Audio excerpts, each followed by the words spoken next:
So guys, in today's video we're going to be going over Buried Bloodline and how to make it a lot stronger by pairing it with the Void subclass. Going to be going over some fragments you can use in order to make this weapon stronger by giving it some new abilities thanks to the Void subclass itself. Before we jump into it, if you're going to enjoy, as always, be sure to leave a like and subscribe to the channel if you haven't done so already. It's free to do, and also a lot of you who watch my content aren't actually subscribed.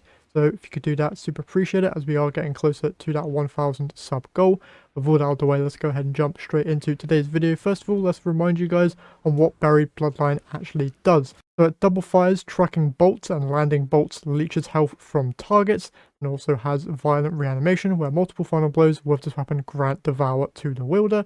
And then the catalyst grants me the ability to weaken enemies on hit whilst devour is active with this weapon.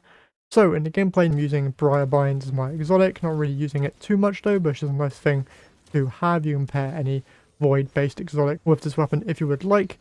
The main fragments that I am using here are going to be Echo of Instability, where defeating targets with grenade grants volatile rounds to your void weapons. This will make it so that any enemy that you hit with this Buried Bloodlines exotic will become volatile, making them able to explode in void energy, which is great, along with the ability to weaken targets as well as heal off of them as well.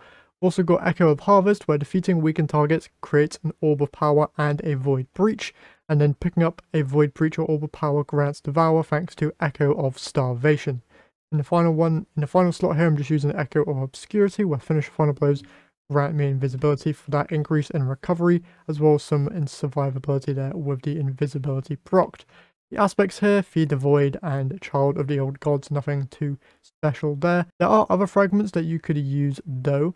You could use Echo of Preservation, where your void buffs applied to you, Invisibility, Overshield, and Devour have an increased duration. Obviously, you can take advantage of any of these void aspects if you would want to. Finish final blows, create a burst of void damage that causes nearby combatants to become volatile. If you want more explosions, defeating volatile targets also creates a void breach. This can pair nicely with Echo of Starvation, being able to keep Devour up for longer periods of time to help with the weakening effect on the weapon.